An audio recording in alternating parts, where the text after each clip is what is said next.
Okay. So in this video, I basically want to talk to you about a lesson that I've learned over the past just couple days. So I've always had the belief that lead quality is something that actually exists.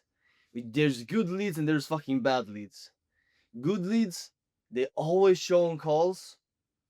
Obviously, you have to have some kind of SMS, email stuff, but these people generally show on calls because they just have the characteristics of being people that show on calls. And if you get a lot of no-shows, and you have you have setters calling, you have emails, you have SMS, then it's always a lead quality problem. But last couple of days, something really shifted my mind. I just thought, hey, what if it's not a lead quality problem? Because these leads that I perceive as completely fucking shit, they still have football players, NBA players maybe. They have coaches, they have people they look up to because they have consumed a lot of their content. So what if these people just need to consume more content before they are ready to commit to something like booking a call?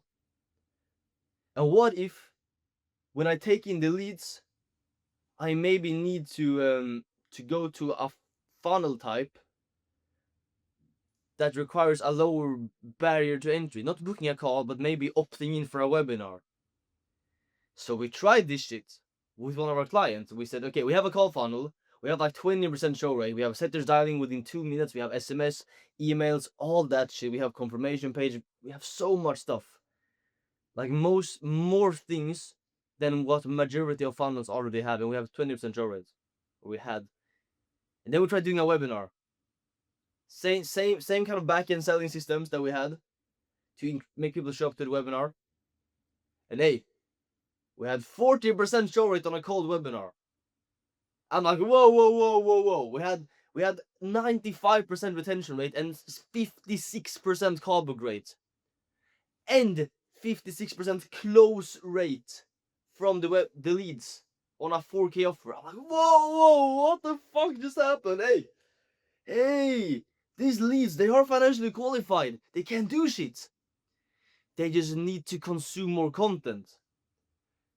Because one of the best practices we always do for a webinar funnel is we push people into a WhatsApp group. So like the whole webinar has everyone that signed up gets in like a fucking WhatsApp group, because in there we can send them shit, we can nurture them, we can do so much shit with them. We can basically control their beliefs and how they perceive the whole event. So we nurture them in there.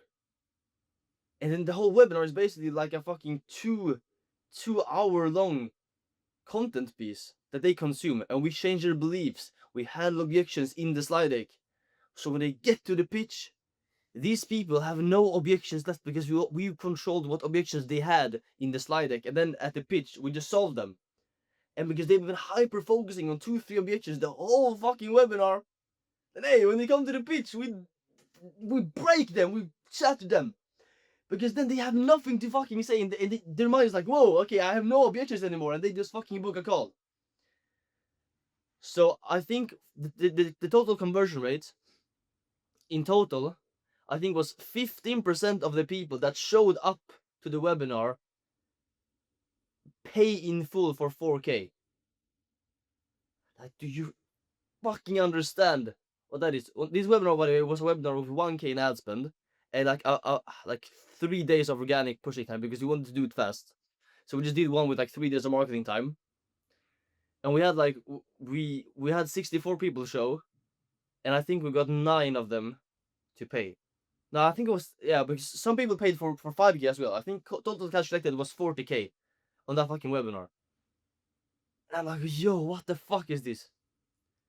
And now the whole team said, now let's do a bigger webinar in fucking 3 weeks, and in the meantime do a call fund. And I'm like, hey, no, hey, we need to repeat successful action and do a webinar again, because that's what fucking worked. So for a lot of people out there running call funnels, I think this could be a really good way of thinking about things, and just I think to implement, because I see this happens for so many of my fucking offers. We've done a successful 1-2 webinars, and then we launch a call funnel who don't retarget the webinar people just cold. And it fucks up, and the whole aspect is gone. So, hey, that's one really good thing to think about. Because I just think when you think about bottlenecks, usually we as marketers, as people who run operations, both the sales managers, marketing managers, the guy that does marketing, all that fucking shit, we're so used to just being able to solve problems like this. A problem comes to us, we have automatically rewired a solution in our mind for that problem already. Because it's based on the knowledge we have.